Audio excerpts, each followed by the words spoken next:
완전히 로마가 AD 약 150년경에 다시 침략하여서 초토화를 시키고 유대인들을 전 세계로 뿔뿔이 흩어버립니다. 너희들 더 이상 예루살렘에 있지 마 라고 하면서 이 포고령 가운데 완전히 유대인들이 흩어지게 되는 사건이 발생하게 되는데, 이때부터 유대인들은 전 세계로 흩어지게 된 디아스포라의 삶을 살기 시작하죠. 그리고 1948년 다시 제 나라를 재건하는 독립을 외칠 때까지 약 1800년이라는 시간을 그들은 유랑민의 생활을 하게 돼요.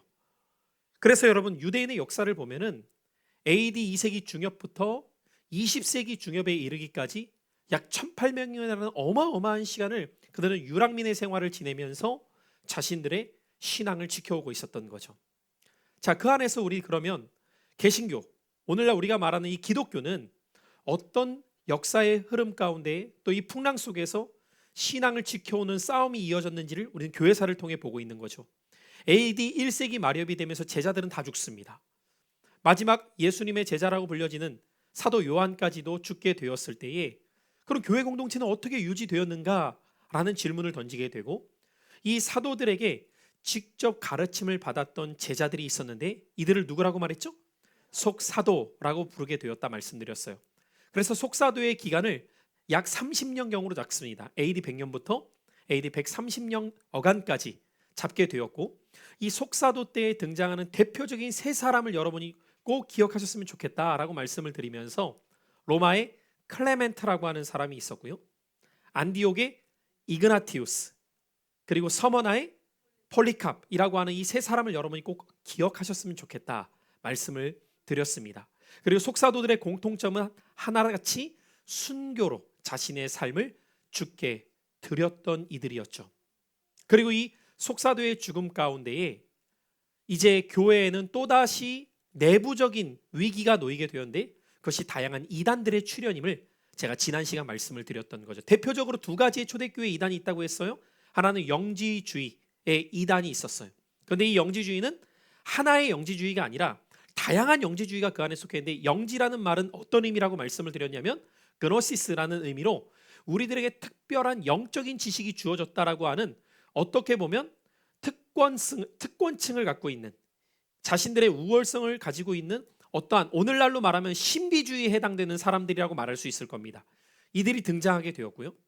또 다른 측면에 있어서는 예수의 재림을 통하여서 사람들을 미혹하는 몬타니즘, 몬타누스주의라고 했습니다. 이 몬타누스주의를 우리가 쉽게 정의해 본다면 시한부 종말론적 성향을 갖고 있다고 말씀을 드렸죠. 그래서 오늘날에도 여전히 이단들은 이 두 가지 특징을 고스란히 담고 있죠.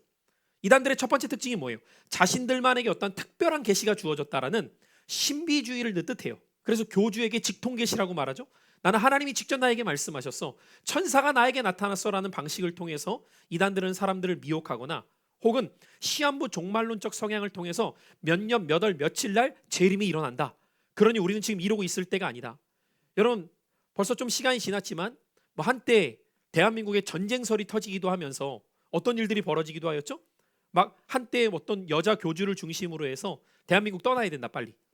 그래서 어떤 섬으로 갔는데 나중에 취재를 해보니까 거기에서 막 가혹하게 노동행위를 시키면서 교주만 호의호식을 누리고 있었던 이런 모습들을 우리는 보기도 하였습니다.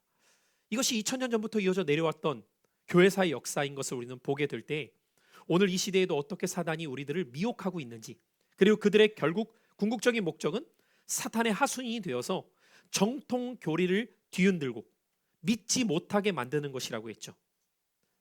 만약에 이와 같은 시한부 종말론적 영향을 한번 받았다, 그 사람은 만약에 거기에 미혹되어서 잘못된 것을 알게 되는 순간부터 평생 아마도 재림이라는 단어만 들어도 어떻게 보면 트라우마가 될 겁니다. 그렇지 않겠습니까, 여러분? 분명히 성경에 있는 내용인데도 불구하고 더 이상 그것에 대해서 신뢰하거나 따르지 못하게 되는 신앙의 큰 어려움을 겪게 되겠죠. 이와 같은 사건들을 우리는 지난주까지 살펴보게 되었고, 그 안에서 교회는 교회의 교리를 지켜 수호하기 위한 여러 변증가들이 등장하였고, 이 변증가들만이 아니라 이제 속사도들을 통하여서 배워왔던 제자들이 또한 있겠죠. 그래서 사도들을 통해서 올바른 가르침을 받았던 속사도들을 통해서 올바른 가르침을 받았던 제자들을 이제는 교부들로서 우리가 표현하기 시작하는 겁니다. 자, 그럼 오늘 우리는 특별히 교부 시대 때에는 교부 시대가 굉장히 깁니다. 보통 AD 160년경부터 AD 590년경까지를 이 교부 시대로 굉장히 넓게 보기 때문에 많은 교부들이 있을 거 아니에요? 다 다룰 수 없기 때문에 또 교부 시대를 쪼개서 여러 번을 나누는 것도 우리가 앞으로 교회사를 진행함에 있어서 너무 많은 시간이 걸릴 것 같아서 교부 시대를 한 번으로밖에 정리할 수 없지만 그 가운데 특별히 오늘 우리가 주목하기를 원하는 것은 초기 교부들입니다. 이제 교부 시대에 제일 먼저 등장하는 아주 중요한 교부들이죠. 그리고 여러분, 이 초기 교부들이 힘쓸 수밖에 없었던 부분은 뭘까요? 한번 생각해 보세요. 지금 제가 앞에까지 설명했던 부분들을 여러분이 유추해서 떠올려 본다면 초기 교부들의 사명과 사역에 집중될 수밖에 없었던 영역은 무엇일까요? 어떤 부분을 교부들은 힘써야 될까요? 여러분이라면 뭐에 힘쓰시겠어요? 여러분이 그 상황이면. 네? 올바른 교리를 정립하는 거 아니겠어요? 당연히. 앞서 지금 말씀드렸잖아요. 계속 이단들의 출현과 교회의 정통 교리에 대한 위협을 받고 있을 때 속사도의 뒤를 이어서 교부가 된 사람들은 다른 것에 집중할 여력이 없는 거예요. 올바른 가르침을 힘써 정립해야 돼요. 왜요? 수많은 거짓된 가르침들이 성행하고 있었거든요. 이 부분을 여러분이 생각해 보면서 특별히 오늘 저희는 이 초기 교부들 가운데의 세 사람을 기억해 보며 주목하려고 합니다. 자, 같이 한번 우리 이름을 먼저 따라해 보실까요? 이레니우스, 터툴리안, 오리겐. 자, 이 세 사람을 여러분 꼭 기억해 보셨으면 좋겠어요. 종종 설교 때 인용되어지는 분들이기도 하기 때문이에요. 다시 한번 이레니우스, 터툴리안, 오리겐. 예, 여기에 대한 뭐 표현은 조금씩 뭐 영어 발음이냐 헬라식 발음이냐에 따라 조금씩 달라질 수도 있어요. 뭐 터툴리아누스라고 부르기도 하고 오리게네스 이렇게 부르기도 하는데 결국 기본적으로 우리가 가장 많이 사용하는 이름들을 지금 말씀드린 거예요. 이레니우스, 터툴리안, 오리겐. 자, 항상 여러분이 무엇인가를 기억할 때는 이렇게 큰 틀 안에서 기억을 해보고 세부적인 내용들을 이해하시면 도움이 돼요. 마치 여러분 공부를 잘하는 사람들의 특징은 뭐죠? 목차를 보고 지금 어떤 흐름으로 연결되나를 먼저 파악하고 내용을 들어가죠.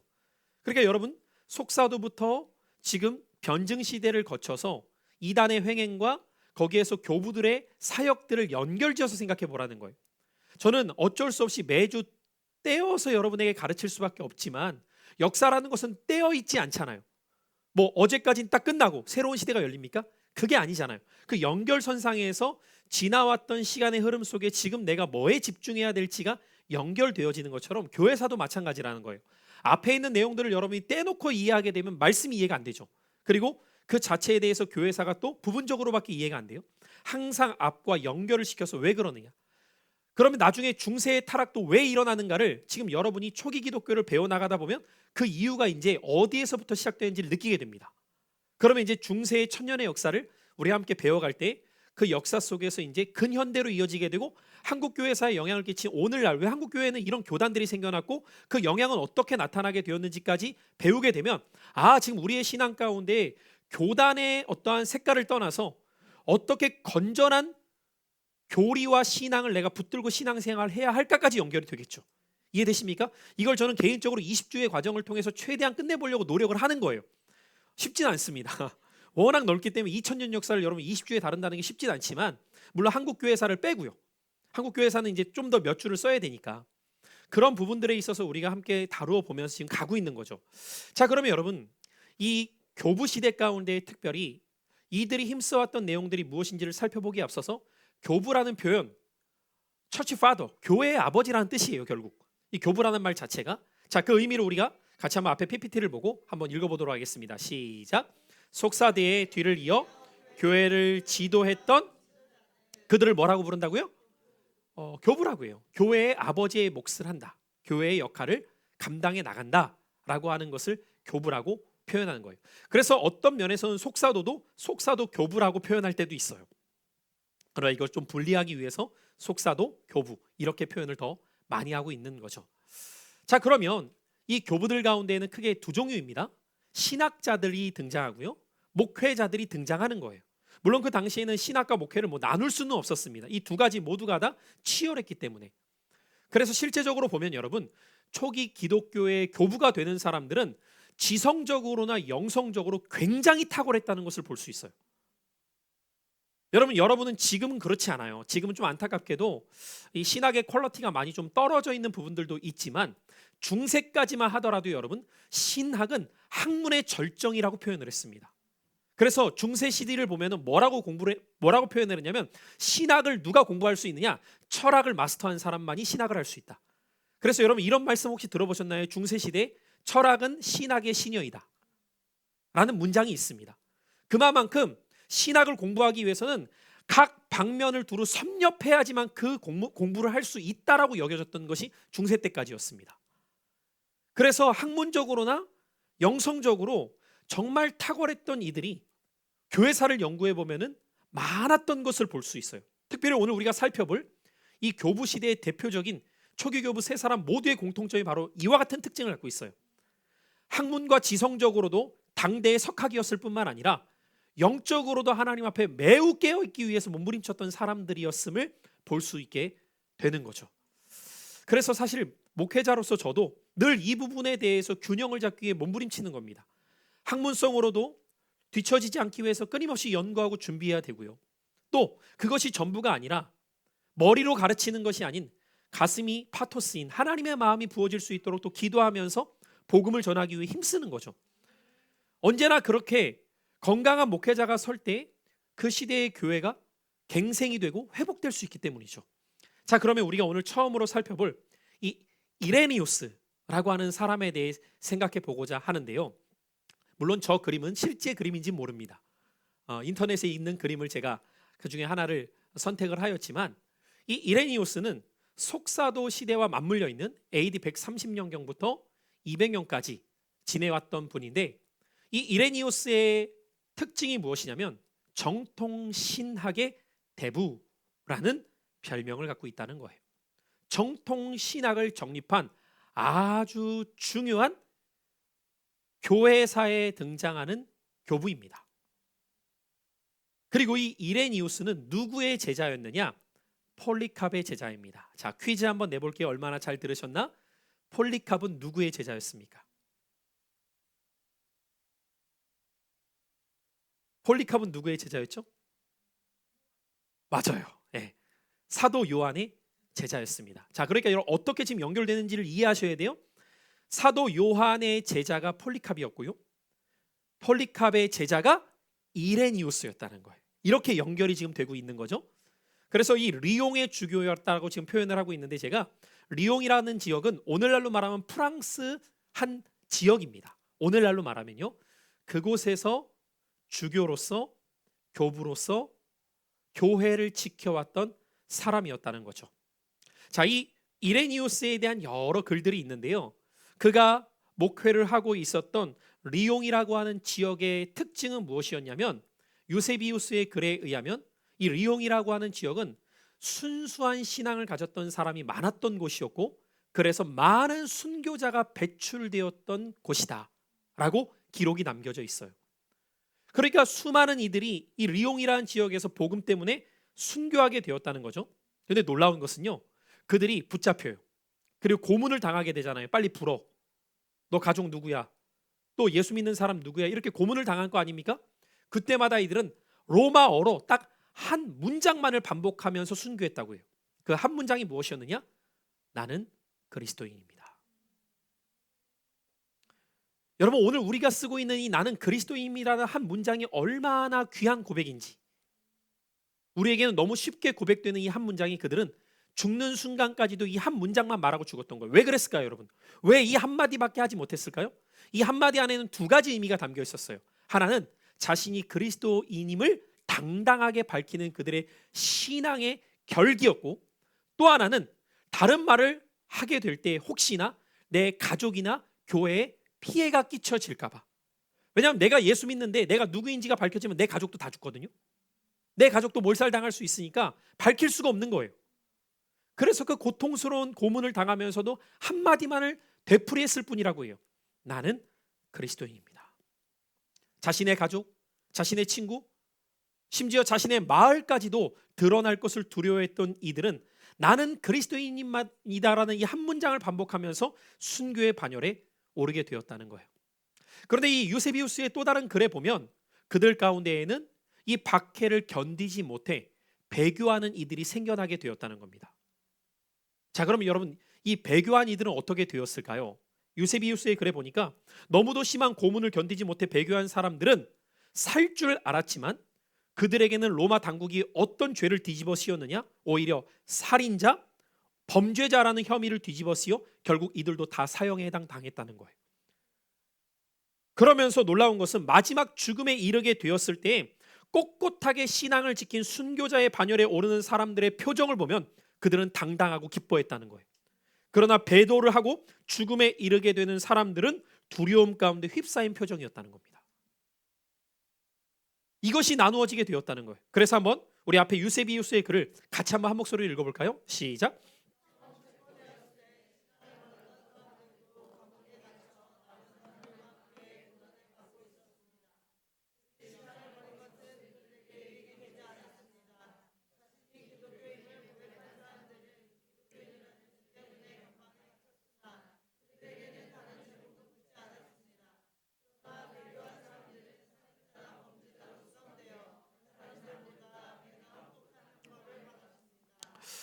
여러분 생각해 보십시오. 이들은 살기 위해서 배교했던 거였어요.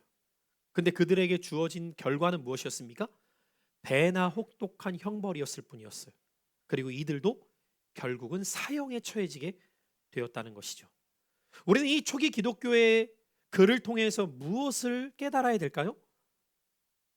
힘들고 어려워도 끝까지 믿음을 지켜 나가는 것이 올바른 신앙인의 선택이 되어야 함을 배울 수 있게 되는 거죠.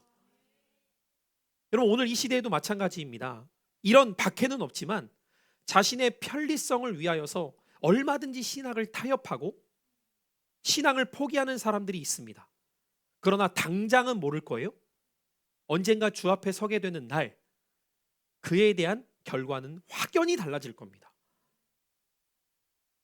어떻게 이들은 이 혹독한 고문 속에서도 끝까지 나는 그리스도인입니다라고 말하면서 지켜나갈 수 있었겠냐라는 거죠.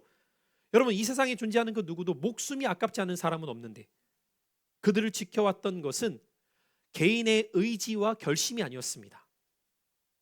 영원한 하나님 나라에 대한 분명한 소망이 믿음으로 작동되고 있었던 거죠. 그것이 지켰던 거예요. 끝까지 어떤 고난 속에서 어떤 박해 속에서도. 그래서 초대교회 유세비 이레니우스와 관련되어서 여러 가지 흥미로운 글들이 있는데 이 이레니우스는 AD 177년에 리옹의 본래의 감독이었던 포티누스라고 하는 감독이 있었는데 그 또한 붙잡혀서 순교를 당하게 되었을 때 이어서 그가 리옹의 감독이 되었던 거예요. 그런데 이 이레니우스는 폴리캅의 제자로서 신실하게 믿음을 지켜나가면서 여러분, 폴리캅이 스승이었으니 자연스럽게 폴리캅을 통해 누구에 대한 이야기도 들었겠어요? 그렇죠. 사도 요한에 대한 이야기를 끊임없이 들으며 그 사도 요한이 여러분 노년에 어떤 박해를 당했죠? 잘 모르세요? 반모섬으로 유배 가잖아요. 반모섬으로 유배 가면서 그 노인이 무거운 돌을 나르며 쉬지를 못하는 거죠. 그런데 그곳에서 하나님의 계시가 임하여서 쓴 책이 뭐예요? 요한계시록이잖아요. 그 이야기를 직접 들었을 거 아닙니까, 여러분? 우리야 지금 성경을 통해 여러분이 전해 듣지만 지금 폴리캅은 직접 요한한테 들었을 거고 이레니우스는 폴리캅을 통하여서 나의 스승이었던 요한이 이런 말씀들을 전해주었다는 얘기를 직접 들었을 거 아니에요. 그래서 여러분, 이 이레니우스가 폴리캅을 통해서 들어왔던 이야기들을 이렇게 고백하고 있어요. 자, 같이 한번 우리 다음 PPT를 보고 한번 읽어볼게요. 이레니우스의 고백을 유세비우스가 정리해 놓은 거예요. 자, 읽습니다. 시작. 내가 소년 시절 아시아에서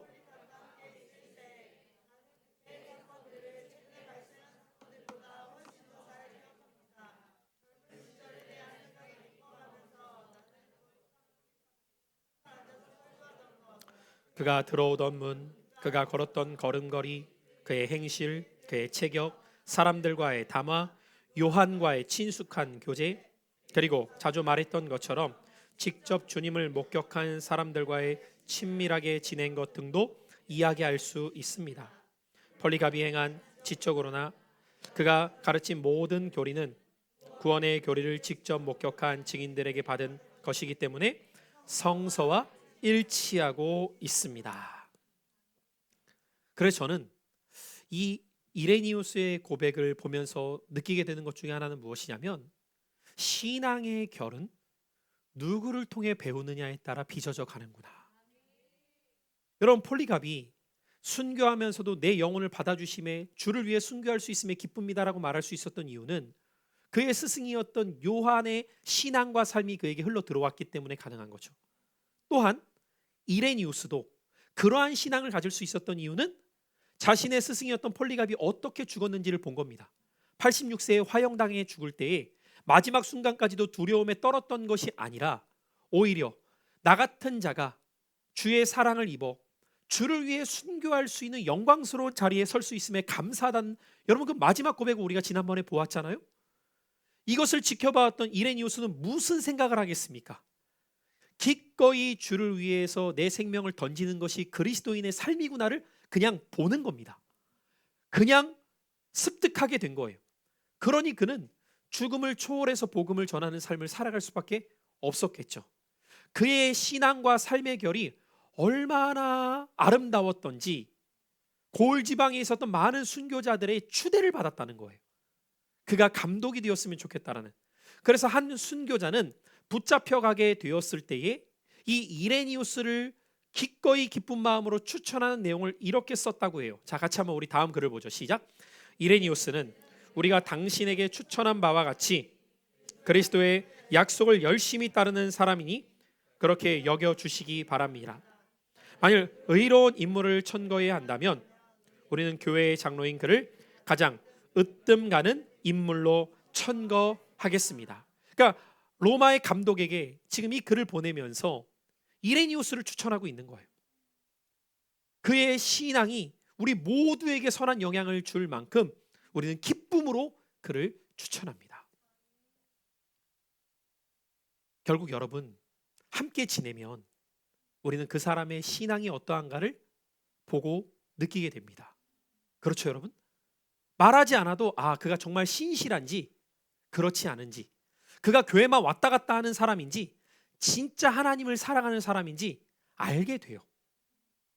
제가 어제도 우리 재직 훈련을 할 때 재직분들에게도 그런 말씀을 드렸지만, 저는 2024년보다 2025년 특별히 신광 공동체에 있는 재직들부터가 성도들이 바라볼 때 정말 신실한 믿음의 사람으로 비춰지는 이들이 되기를 축복합니다.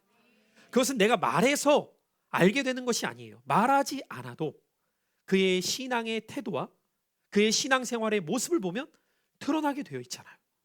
이레니우스가 그런 모습이었다는 거예요. 자, 이 이레니우스가 교회 공동체를 세워나감에 있어서 중요한 공헌을 한 몇 가지 측면들이 있어요. 우리 짧게 한번 정리를 해보면, 첫 번째로는 어떤 공헌을 하고 있느냐? 이단으로부터 교회를 보호하는 일에 힘썼다는 겁니다. 특별히 이레니우스는 리옹의 감독으로 있는 동안에 어게인스트 헤레시스라고 하는 이단 반박에 관한 책을 집필해서 출판하게 돼요. 이단에 대한 반박의 글을 쓰면서 이단의 문제점이 무엇인가를 하나하나 잘 정리해 놓았다는 거예요. 그리고 교회 공동체는 그 글을 읽어가면서 정통 신앙에 대한 중요성을 배워나가게 되는 공헌을 하게 됩니다. 두 번째로는 어떤 일들을 행하게 되었냐면, 하나 글씨가 빠지게 되었는데 성경에 대한 증언을 뒷받침해주는 공헌을 하게 됩니다. 자, 무슨 말씀인가 하면, 이 이레니우스는 오늘날 우리가 소위 정경이라고 말하는 성경 안에 담겨져 있는 여러 책들이 있잖아요. 그 안에서 구약 성경이야 오랫동안 이어져 왔으니까 그렇지만 신약 성경은 아직 정경화 작업이 되어 있지 않을 때입니다. 그런데 이 이레니우스에 의하면 마태가 히브리어로 마태복음을 기록했다는 것을 분명하게 밝히고 있어요. 자, 그러면 누구에게 이야기를 들었을 확률이 높아요? 이레니우스는 폴리캅이겠죠. 그럼 폴리캅은 누구에게 들었겠어요? 요한과 그 제자들을 통해서 들었을 거 아닙니까? 그것을 증언해주고 있는 거예요. 뿐만 아니라 바울과 베드로가 로마에서 복음을 전했다라고 증언하고 있고요. 베드로의 제자이자 통역관이었던, 그러니까 베드로의 통역관의 역할을 마가가 했다는 거예요. 아무래도 베드로는 이렇게 가방끈이 좀 많이 짧으셨거든요. 그래서 베드로는 유대인이니까 뭐 히브리어는 잘했을지 모르겠지만 아마 헬라어에 좀 약했던 것 같아요. 그럴 수 있죠, 여러분. 오늘날에도 그럴 수 있잖아요. 목사님, 저 같은 경우도 뭐 영어에 능통하지 않으니까 외국 나가면 이게 안 되잖아요. 근데 마가는 부유한 가정의 출신이었기 때문에 히브리어 헬라어가 능숙했던 것 같아요. 그래서 베드로의 통역관, 베드로의 영적 자녀와 같은 사람이 마가였거든요. 마가가 통역관으로서 그 모든 사역을 해주고 베드로가 복음을 전하면 그걸 받아 쓰는 겁니다.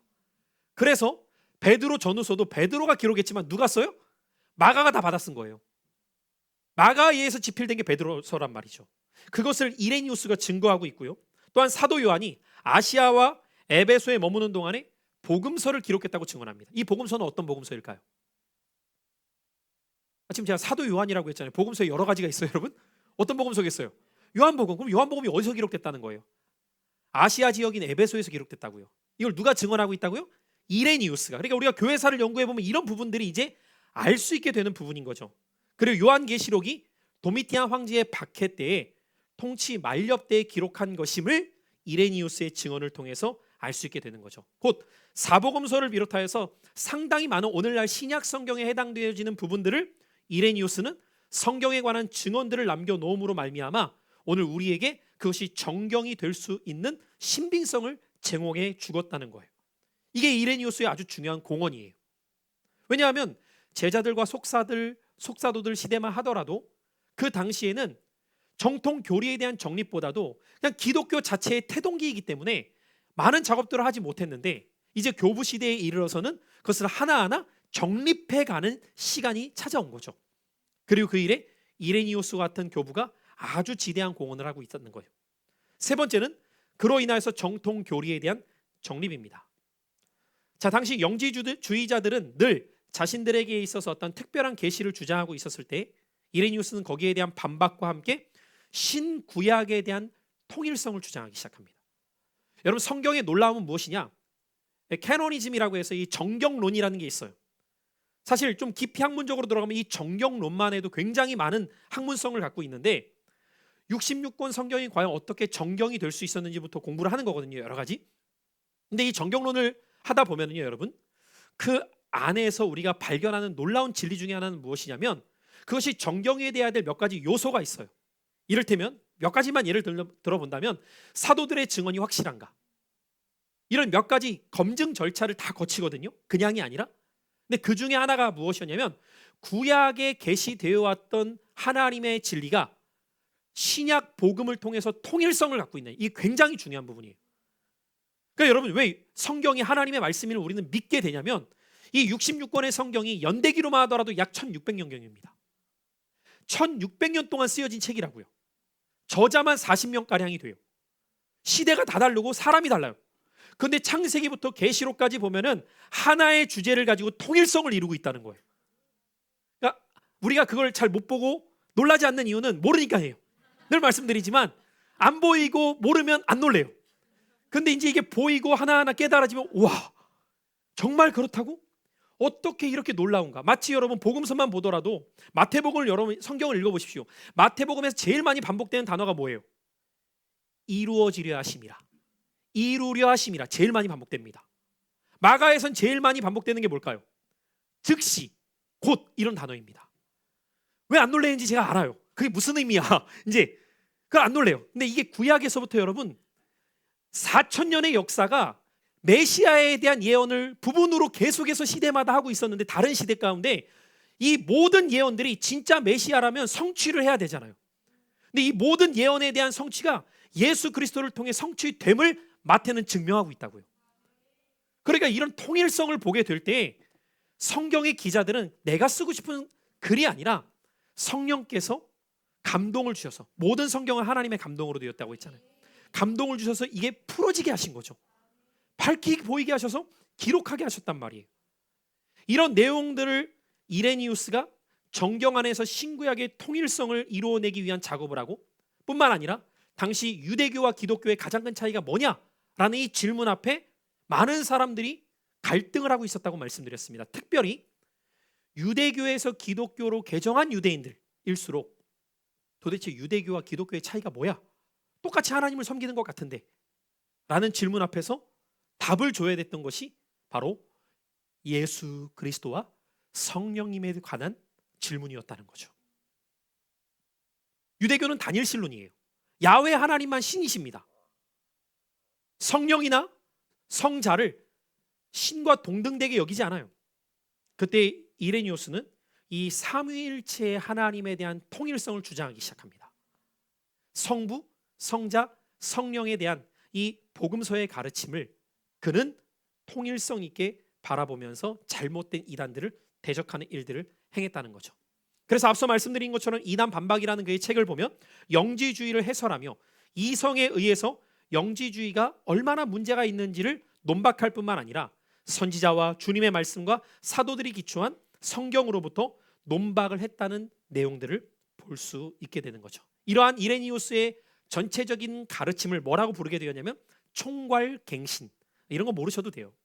총괄갱신이라고 부르게 되었는데, 이 가르침의 핵심은 여러분이 이렇게 기억하시면 됩니다. 예수 그리스도의 성육신과 그분의 부활하심과 그분의 구속, 이 모든 것들이 우리에게 적용되는 진리이다.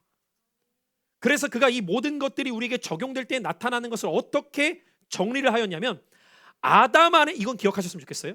오늘날까지 너무 중요한 신학적 요소이기 때문인데, 아담 안에서 상실된 것이 그리스도 안에서 회복된다. 이것을 이레니우스가 정리해 놓은 거예요. 여러분 얼마나 놀랐습니까? 1800년 전이에요.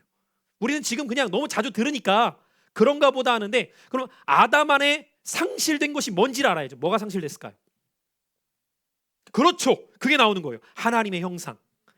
하나님의 형상이 완전 깨어져 버렸는데 우리가 그걸 언제 회복해요? 그리스도 안에 있을 때. 그러니까 예수님의 십자가와 부활 사건과 구원의 모든 사건은 무엇을 위함이었느냐?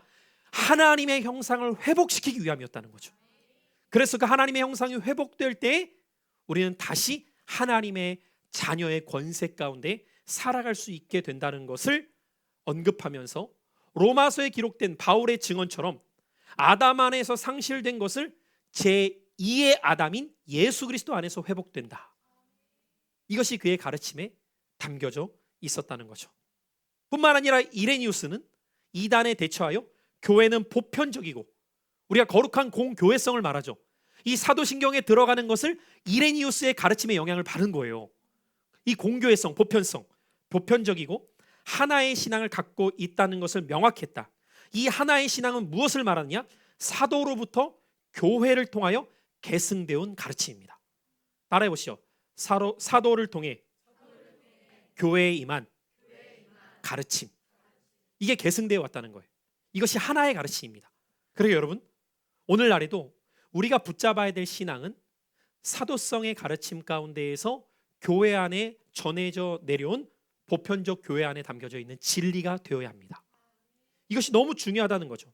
그래서 이레니우스는 사도들의 가르침, 성경의 가르침을 후대에 계승하기 위해 힘썼을 뿐만 아니라 신학적으로, 성경적으로, 교리적으로 정통 교리를 정립하는 일에 힘써 왔다는 거예요. 그리고 이 이레니우스가 왜 초기 기독교와 교회사에 중요할 수밖에 없느냐? 사도 요한에서 폴리캅과 자신으로 이어지게 되는 정통성을 갖고 있기 때문이에요. 이게 중요한 거예요.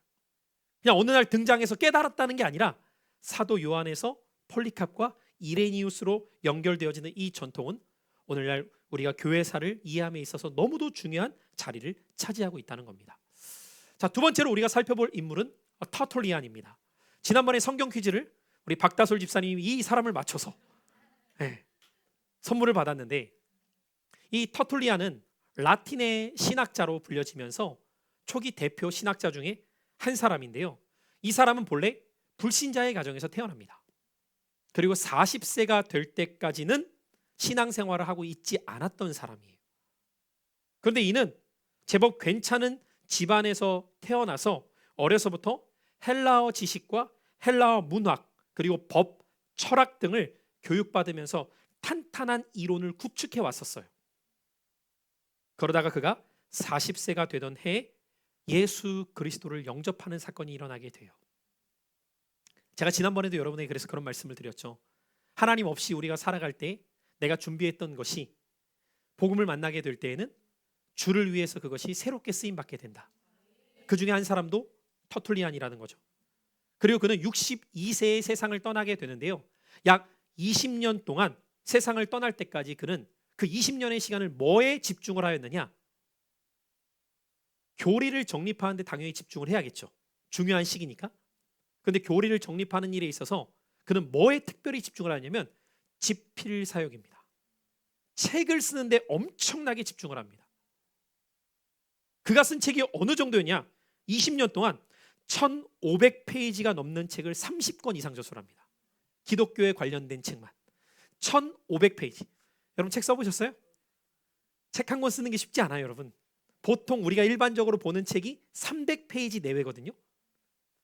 1000페이지가 넘는 책을 우리가 보통 뭐라고 표현하냐면 벽돌책이라는 말을 그때 씁니다. 이제 1000페이지가 넘어가면 보통 800페이지가 넘어가고 이러거든요. 제가 지금 박사과정 하면서도 어려운 게 자꾸 읽어야 될 책이 보통 그런 책들을 자꾸 많이 이렇게 추천을 하고 하니까 벌써 질려요. 할 때부터 질리거든요. 이게 800, 1000페이지 막 넘어가고 이러니까 이런 것들은 막 쿼터 제로 해갖고 막 5권씩 읽으라고 하니까 이 부담감이 엄청나거든요. 근데 읽는 것도 힘든데 그걸 30권 이상을 썼대요. 와, 이건 대단하지 않습니까? 그렇죠. 놀래야 될 때 안 놀래면 우리가 또 이제 이럴 때 여러분 좀 그런 목표를 가져보세요. 여러분의 삶 가운데 내가 죽기 전에 한 권이라도 책을 한번 써버리라. 나의 신앙 서적이 되었던 뭐가 되었던 나의 삶에 대한 글을 아름답게 주께 영광 돌리기 위해 써버리라. 좀 이런 목표를 가지고 살아보셨으면 좋겠는데 그가 쓴 책이 또한 얼마나 방대할 뿐만 아니라 그 주제가 얼마나 다양화되어 있는지 그의 학문성을 볼 수 있게 돼요. 자, 정리를 해봤거든요. 그가 쓴 작품들을 주제별로만 묶어도 하나의 주제만 보더라도 벌써 우리는 머리가 아픕니다. 변증학에 관한 저술이에요. 변증학도 모르겠는데 그걸 저술하고 있어. 대단하죠. 변증가들이 기독교를 변호했던 유형의 변증서들을 그가 풀이해서 설명합니다. 여러 가지를. 두 번째예요. 논증학이에요. 변증학도 힘든데 이번엔 논증학입니다. 논증을 하는 거예요. 반박하는 거죠. 잘못된 가르침들에 대해서. 예를 들어서 말시온이 어떤 사람이었죠? 영지주의자. 지난주에 배웠어요. 말시온에 대해서 5권이 났어요.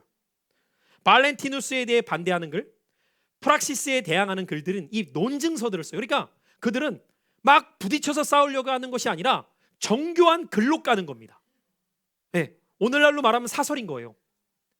여러분 가끔씩 이렇게 논찬위원들이 사설 쓰잖아요. 이렇게 그걸 막 1500페이지 분량의 책들을 그냥 써버리는 거예요. 대단하죠. 또한 교리에 관한 저술을 할 때 당시 세례에 관한 여러 가지 문제들이 또 불거져요. 그 중에 하나가 뭐냐면 유아 세례의 문제였습니다. 이 터툴리안은 유아 세례를 반대합니다. 그 이유를 이렇게 말합니다. 유아는 자기 의지로 선택한 것이 아니기 때문이다. 신앙은 자기 의지가 있을 때까지는 세례를 베풀면 안 된다. 그래서 저희도 유아 세례 안 주죠. 헌화식을 줍니다. 헌화식의 의미는 무엇이냐면 그를 하나님께 드린다라는 삶을 결단하겠습니다라고 하는 거고, 정식 세례는 만 15세가 되었을 때 그가 의지적 결단을 할 수 있는 준비가 되었을 때 그의 의사를 묻고 세례를 주게 되어 있죠. 터툴리안도 그렇게 여겼던 거예요. 자, 뿐만 아니라 목회적인 저술도 방대하게 합니다. 이를테면 그래서 그 목회자에게 있어서 참 중요한 학문 중에 하나가 인문학이죠. 왜냐하면 목회는 학문이 아니라 사람을 대하는 일이기 때문이죠. 얼마나 다양한 사람을 대합니까? 그래서 인간의 영성에 관하여, 또한 순교에 관하여, 고난, 기도, 회개 등에 관하여 다양한 저술들을 집필하였다는 거예요.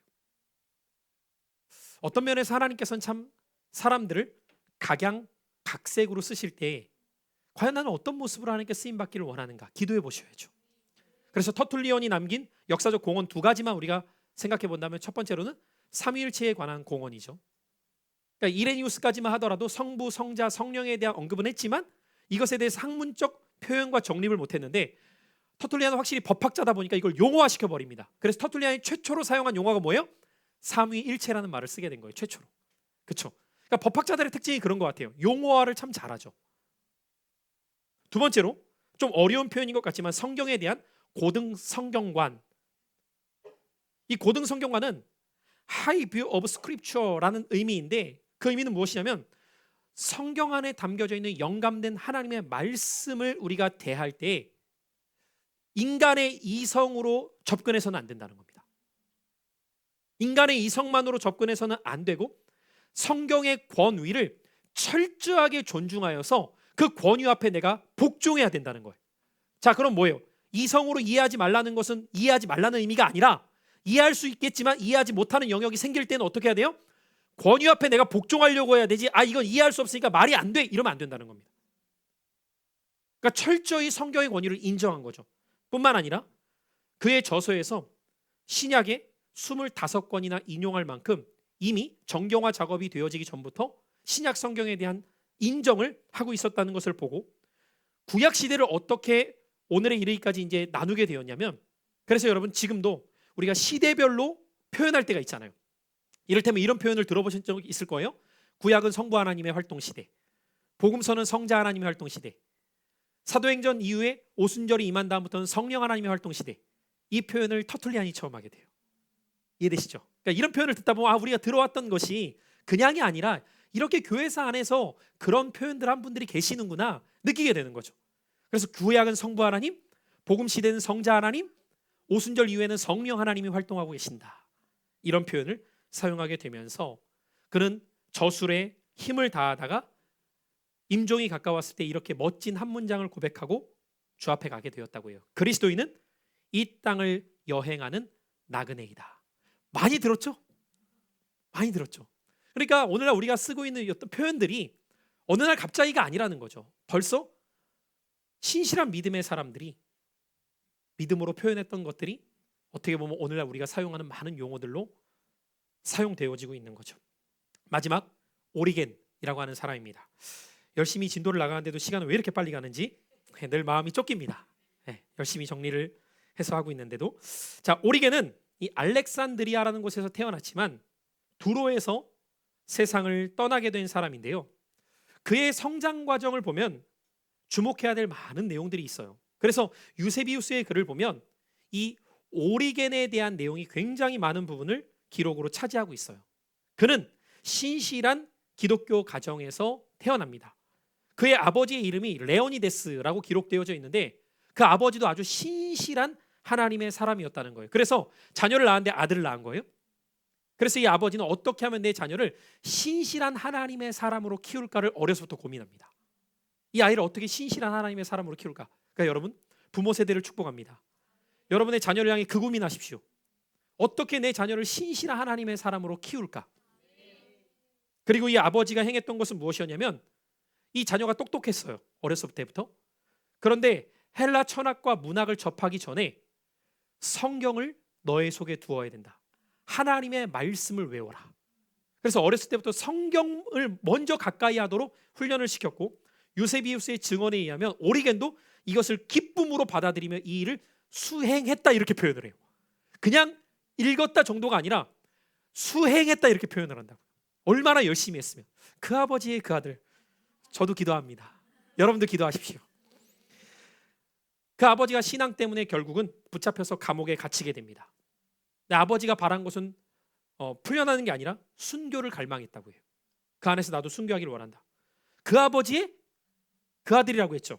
오리겐은 아버지에게 순교를 독려하는 편지를 써요. 그 아버지의 그 아들, 아버지도 순교를 원하는데 아들이 써낸 편지의 내용이 뭐였냐면 순교당하시기를 기도합니다. 그러면서 그 편지의 한 내용을 이렇게 써 있습니다. 우리 때문에 마음이 변하지 않도록 조심하십시오. 여러분 대단하지 않습니까?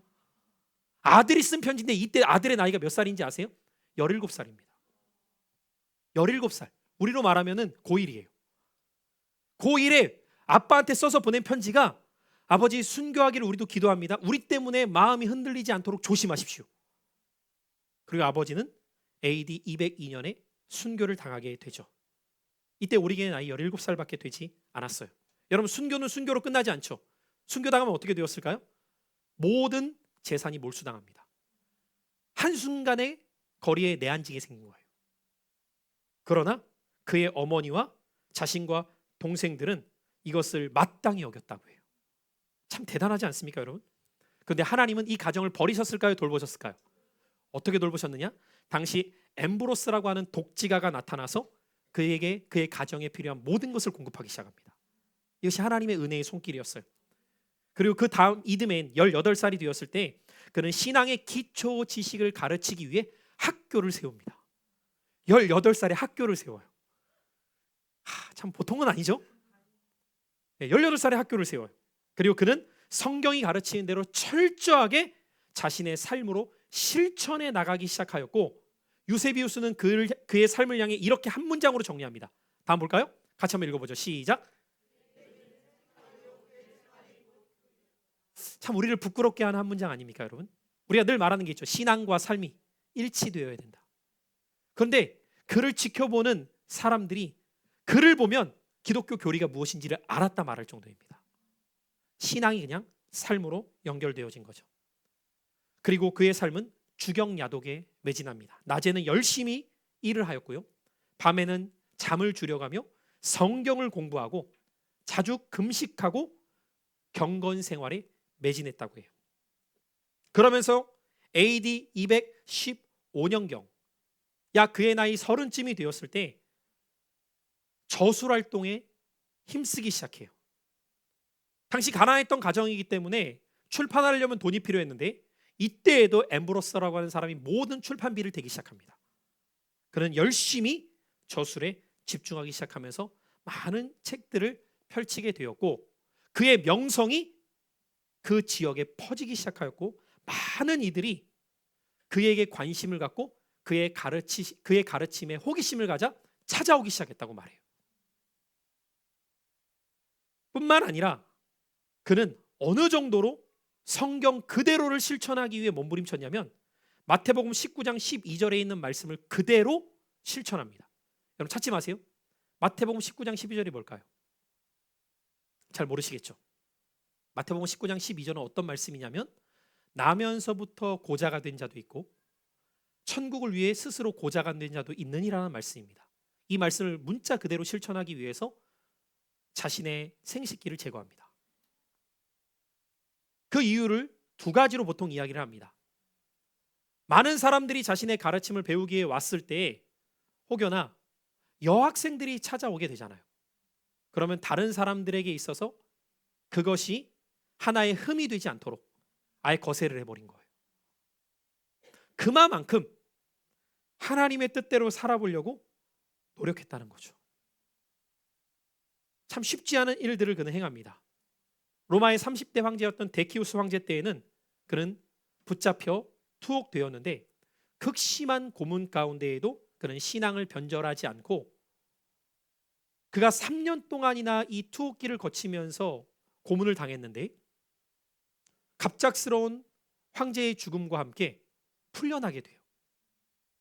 그런데 이미 골병이 들었기 때문에 몇 년이 지나서 그는 세상을 떠나게 되죠. 그러나 그가 남긴 무수한 성경 번역과 성경 연구에 대한 공헌은 이루 말할 수 없습니다. 자, 유세비우스의 증언의 글, 우리가 조금 길지만 한번 같이 읽어볼 텐데요. 우리 한번 한 목소리로 읽어볼게요. 오리게는 시작.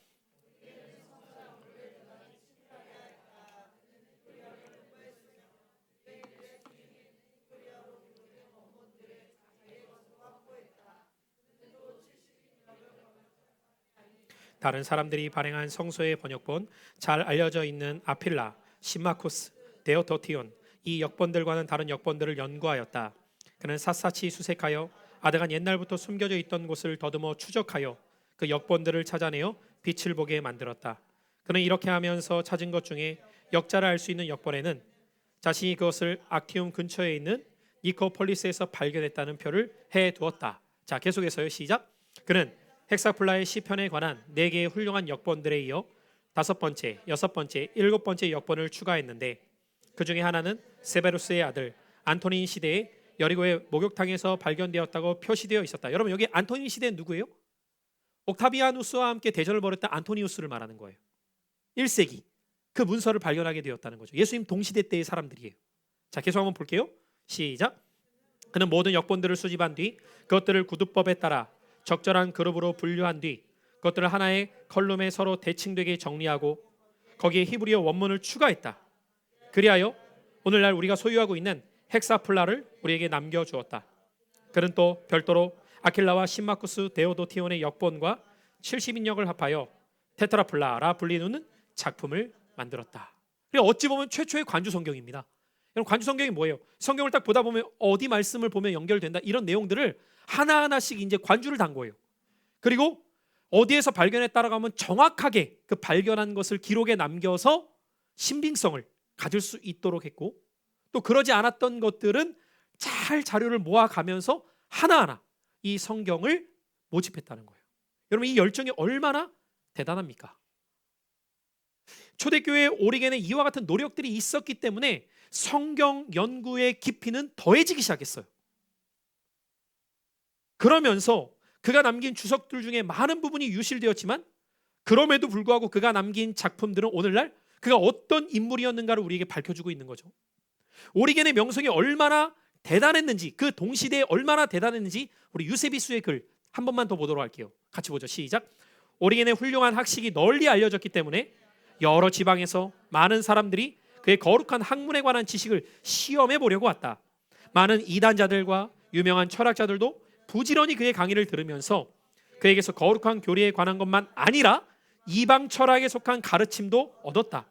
오리겐은 능력이 있다고 여겨지는 모든 사람들에게 기하학, 산술 등의 철학적 학문 및 여러 가지 기초 학문들을 가르쳤고, 또 그들에게 철학자들 사이에 유행하고 있는 견해들을 제시하고 그들의 저서들을 설명하면서 각 저서에 깊이 생각하고 자신의 의견을 말하였다.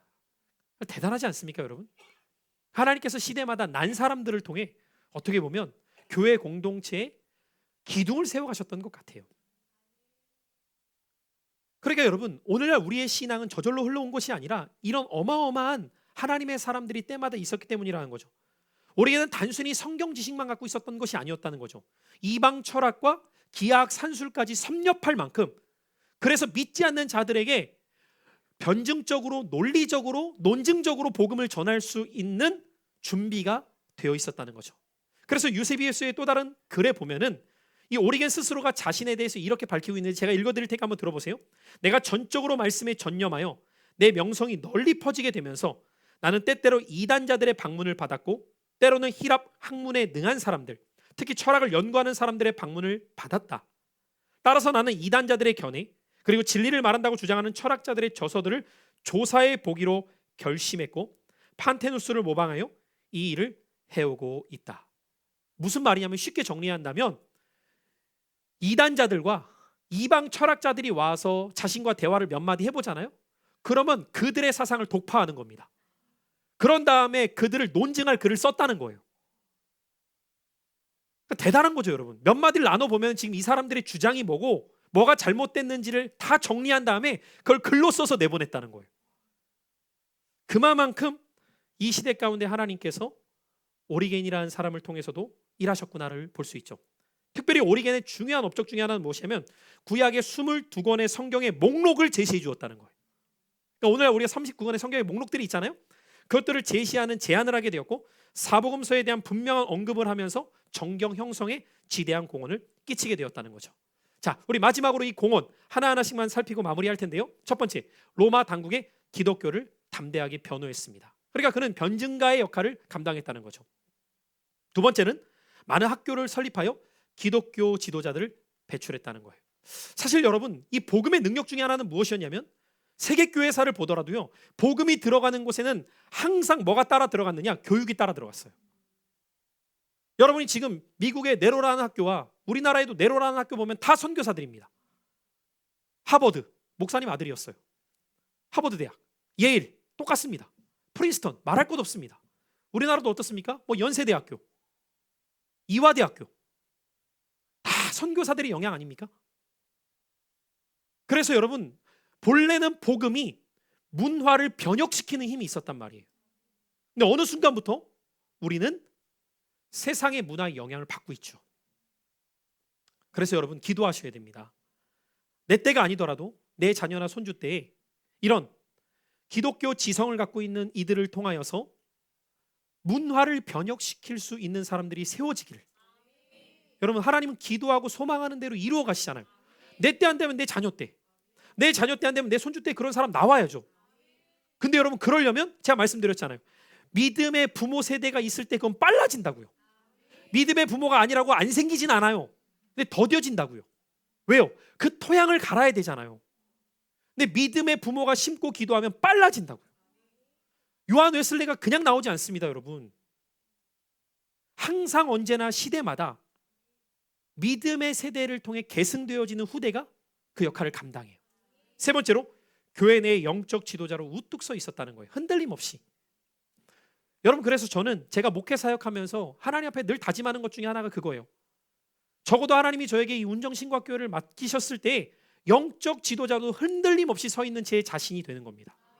이 자리를 저는 지켜나가는 그 영적 지도자로서의 자리를 내가 우뚝 이 자리를 지켜가는 그러한 신앙이 제가 결단하는 신앙인 거예요. 여러분에게도 그 영적 도전이 있길 바라요. 여러분이 지키는 그 자리가 우뚝 지키는 자리가 되셔서 내 자녀에게 물려주는 자리 되어야죠. 그 믿음의 자리 되어야죠. 마지막 네 번째로 성경신학, 조직신학 분야에 지대한 공헌을 합니다. 조직신학은 뭐죠? 말 그대로 성경의 중요한 교리들에 대한 정립이죠. 쉽게 말하면 신론, 인간론, 성경론, 성령론 이런 주제를 가지고 하나하나 구체화시키는 것이 조직신학이거든요. 자, 정리를 할게요. 오늘 우리는 세 인물에 대해서 이 초기 교부들을 살펴보았어요. 첫 번째 누구였어요? 이레니우스, 정통신학의 대부라고 기억하셔요. 그리고 그는 누구의 제자였어요? 폴리캅의 제자였습니다. 기억하셨으면 좋겠고요. 두 번째로는요, 터툴리안. 터툴리안은 집필 활동에 힘썼던 사람으로 삼위일체라는 교리를 정립했던 신학자이다. 이렇게 기억하시면 좋겠어요. 그리고 오리겐. 오리겐은 신실한 부모 밑에서 자라 그 또한 신실하게 하나님을 섬기며 성경 연구에 매진했던 사람이다. 이렇게 기억하셨으면 좋겠어요. 자, 정리가 좀 되시겠어요?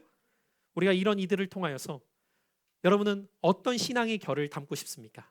이레니우스와 같은, 터툴리안 같은, 오리겐과 같은 신앙 가운데 저는 없어요. 그러지 마시고 그 안에 여러분이 담길 원하는 신앙의 태도를 길러가시기를 축복합니다. 기도하겠습니다. 사랑하는 주님, 오늘 이 시간에도 우리가 이 교회사를 통해 초기 교부들을 함께 살펴보았습니다. 이들이 기독교 정통 신앙을 세워나가기 위해 얼마나 힘써 왔는지를 우리는 어떻게 이 짧은 시간 몇 마디를 통해 다 헤아릴 수 있겠습니까? 그러나 주님, 한 가지 기억하기를 원하는 것은 오늘 나에게 전수된 신앙은 저절로 전수된 것이 아니라 자신의 생을 바쳐 복음을 지켜가기를 원했던 이들이 있었기에 오늘 나에게까지 이 복음이 전수될 수 있었음을 기억하기를 원합니다. 하나님, 이 신앙의 결이 나와 우리 자녀 세대까지 잘 전수되어 갈 수 있도록 은혜 위에 은혜를 더하여 주옵소서. 예수님의 이름으로 기도합니다.